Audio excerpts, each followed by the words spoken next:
Well, buen dia, all the way from Asunción, a little boutique hotel, the Wander Boutique Hotel. Now we're not officially open. We are still working on that, sorting out a few things, but other than that, we are moving forward. My name is Peter van der Merwe. I am your host on this lovely channel. And today we're going to speak a little bit about the controversial South African saga. Now, because people are white, people always assume they are rich, they have a luxury life, they have all the means and the needs are met in abundance. A lot of people always look at South Africans being white, that we are supremacist, we are, we're privileged, all of us. No, we're not. The sad truth of South Africa is, since '94, when Mandela left, everything started deteriorating in a very super fast capacity for life in South Africa. Not just for the white people, but for the coloreds, the blacks, everybody. And it didn't become better for us in any capacity. It only enriched the corrupt. It enriched the evil swamp creatures that's running the government. Unfortunately, Africa has a mentality of destruction. And even like Malema and all his horrible sayings and his chants about kill the Boer and all these things, they want their land back. But the truth of the matter is, the land does not belong to any black man. It belongs to the Khoisan, the Bushman. That is the original indigenous species of South Africa. As the black tribes moved down to South Africa, they murdered and plundered and took over. Isn't that strange? The people who don't own the land is the one that actually goes the most crazy. The people that own the land, the Bushmen, the Khoisan, is actually the most peaceful people in the world. You will never hear anything from them. You will never see them because they are a history forgotten. The reality of South Africa is that most black tribes is amazing.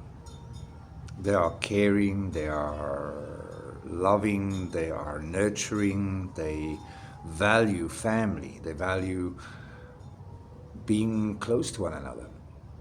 Unfortunately, South Africa has been corrupted by a dark entity in many ways. Besides the racism during the apartheid era, which I was not a part of, I was born in the 16th of June 1976 when Soweto Day or Youth Day occurred. So I literally had nothing to do with apartheid. I came into a conflict-ridden world, born into a family that was poor. A lot of people look at me today and they think I had a very privileged life because I traveled the world, I got a degree and all these kind of things. I would never have had that if I stayed in South Africa. Even myself fell victim to crime and victim to a lot of dark things in South Africa. Got pushed into a situation that I never wanted to be in. Threatened by my life, my family's life. I had to leave. If I stayed in South Africa, I would have died. I would never have had the opportunity that I have now for humanity and to bring change and to show people a different way of living life. I was deprived as a white South African of the basic things in life, like a further education. We couldn't afford those kind of things. We didn't have the luxury of private security guards or anything like that. My stepdad was a fitter and turner. My mom was a housewife. We had one paycheck. Life was hard. But as I grew up, things started changing in South Africa, and because of all these other evil people that started just coming into South Africa, and I'm talking about other hateful black tribes that's not even from South Africa. They were imprinted a hatred for white men. And no matter what, no matter if you're a good person or a bad person, as long as you're white, they hate you. Not all black South Africans, majority though. That is the truth. Even finding a job is impossible if you have a white skin. They have reversed racism called affirmative action. That is why the country has gone into chaos and mayhem, because companies are not allowed to employ people because on the merit of their experience and their qualifications, but rather on their color of skin, forcing white people to feel less valued, breaking their spirit, breaking their minds. A lot of people now in South Africa, middle class, which doesn't exist anymore, is now poor. People are living in squalor, they're living in tents, families, lost everything. And the ones that can afford a home is really struggling to stay alive. The cost of living, electricity, fuel, food, all of it is horrendous. There's a big shortage of food in South Africa in many ways, because a lot of farmers do not produce anymore. A lot of farmers are too scared. Even white people living in suburbs are being attacked on a daily basis. Being victim of 2 hijackings in my life, being attacked, being done so many wrong things too, I survived. Don't get me wrong, it didn't come with its scars. It didn't come without its remembrance. Even as I was traveling through Europe and I got offered opportunities to a better education, a better way of living life, my heart always remained with South Africans. I remember as a child growing up where your neighbors would visit each other and people will find ways to rejoice in your victories, and people will care for one another, bring food, where the streets were clean and it was safe. We kids could play in the park outside their family home until 10 o'clock at night. Nothing will happen to you. You'll be protected. People valued morals and they were God-fearing. Now, you have to pay people to walk your children to school. You live behind 10 feet walls, 8 feet walls, electrified, barbed wire. People don't leave their homes because they're scared of being hijacked. South Africa is a country with the most violent crimes in the world. South Africa is also a crime filled with horrible crimes against women. The living conditions has become so bad that people are erecting squatter camps in parks. The streets are so dirty you can't move. Education has fallen apart. People have lost hope. There's no medical system in that country. There is no infrastructure left of South Africa. The ones that tell you otherwise, that it is a glorious country, it's a glorious place to live, is the people that live in wealth accumulated by corruption. Because if you go and travel through South Africa, you go visit the great stadiums that we won World Cup rugby tournaments, you go and have a look around at things that made us stand out across the world, is now in ruin. Our infrastructure is gone. People are still blaming the whites 30 years later, 35 years later. The sad reality is that South Africans are being played, and so is the world.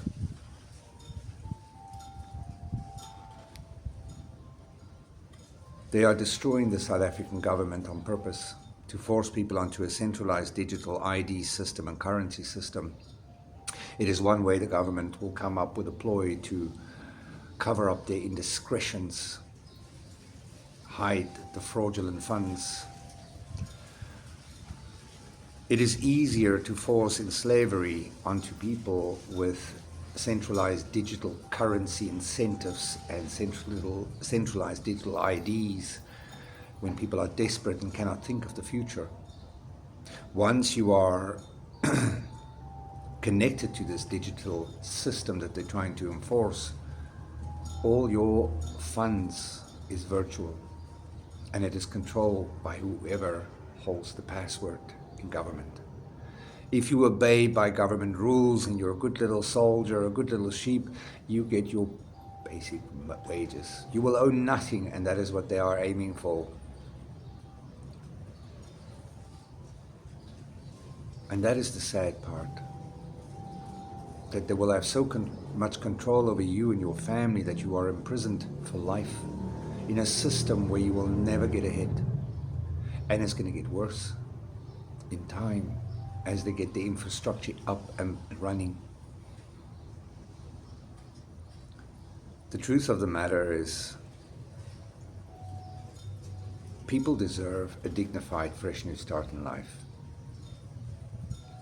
Everybody. Doesn't make a difference if you're South African, if you're white, black, colored, Indian, if you're Khoisan, Bushman, the true owners of South Africa, the true indigenous people of South Africa.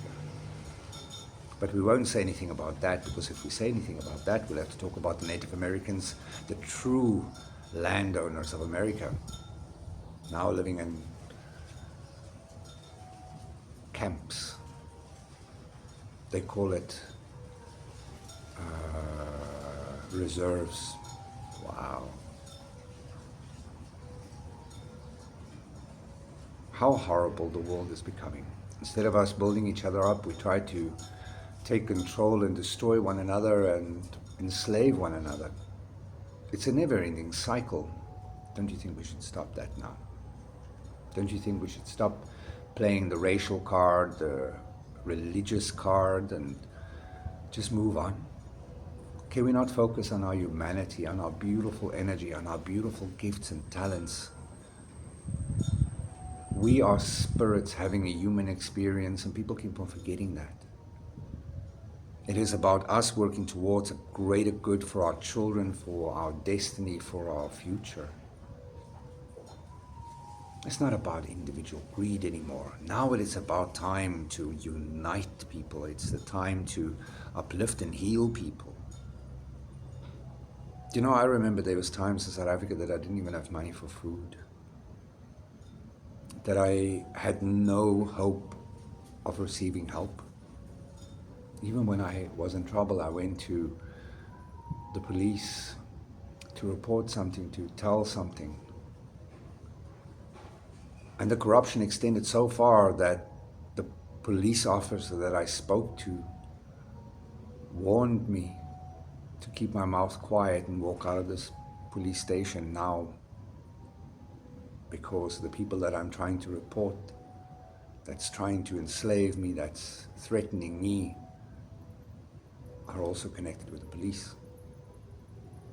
That day, I walked out and I sat down, and I remembered thinking, there's no way out for me in this world. It was a tough time, dark time. And a lot of South Africans are being forced into situations like that. A lot of people are forced into situations that's against their values and morals and standards just to stay alive in South Africa. Not just South Africa, to be honest, all over the world. But South Africa is what I can talk about from my own personal experience. All people are not respected anymore. No matter if you were black or if you were white. In apartheid era, people always respected the elderly. Even the whites. I remember my family, the white people that we grew up with, you know, they will always respect the grandmothers and the grandfathers, no matter what color. People would smile each other and do things out of kindness. If something went wrong in your local business, people will protect your business until you are there to sort it out. Now, anything happens, they loot, they break in, they rob you blind. It is a very sad time that we are living in. It is time for change. It is literally time for change. You know, the people that tell you South Africa is a great place to live and there's no, genocide and things like that happening, they are the people that earn from other people's blood. They are the corrupt that take bribes to make people think everything is fine and sunshine and roses and everything is just perfect. Thank you, President Trump, for bringing some attention to the unrest in South Africa and what is happening there. Unfortunately, some of the videos and, some of the articles was from different situations, but still violent crime against whites. President Trump didn't lie when he said the crosses was representing each farm murder. That is the truth. Different location, but the monument is on a mountain in South Africa. Thousands of crosses of white farmers. Not just white farmers, whites. If you have to look at the amount of white killings, violent killings, house breakings, where people are not just robbed, they are mutilated, they are abused for hours, and then they do the deed in front of the husband to the wife and the children, in front of him, to make him suffer, and then they will kill you. It is a crazy and a horrible place to live in. All these things are things I speak of, I have seen, I have heard, I have been nearby. It is not hearsay. So that's the truth. It is time for us to heal humanity. It's time for us to start over. And that is one of the reasons I started my spiritual journey, my quest, my pilgrimage in helping humanity, finding a better way of doing things, living better. If you want to know more about a better way of living life, have a look on my channel on the Ecali community program or project that I'm trying to set up here in Paraguay. Paraguay is a peaceful country. It is South Africa 35 years ago, peaceful, organic, friendly, happy and safe and stable. It is a poor country, but it is an honorable country. The people are welcoming to South Africans, to foreigners. Everybody has an opportunity to a new life, and our Ecali community project is the one that's going to bring people hope, sustainability, and a new way in living life. We need your help. I need your help to get this video viral. I need to get your help to get some attention on our project, because it is about helping people. Not just South Africans, but Paraguayans living in poverty, uplifting the lives of every culture as we go. Now the community has two segments. We are gifting 5 international places to people less fortunate on South Africa. We're giving, that means 5 families. We are gifting a place in our community. We are gifting 5 places to international community members that is also seeking a dignified, fresh new start in life. We are also then having 10 places for, 5 places for international people that has the means to join our community. Then we also have Paraguayans living less fortunate, but with talents and gifts, people that's like-minded we're inviting, bringing different cultures and experience together is the only way to move forward, for us to grow, for us to evolve. So reach out, and if you have any questions about life in Paraguay, about the Ecali community, and about South Africa, if you want to know about life in general, how to get away from all the control and the fear and start over, reach out. Love and light from me and my family and my unborn sons. Reach out. All the links, everything is in the description below. Feel free, have a conversation. You have nothing to lose.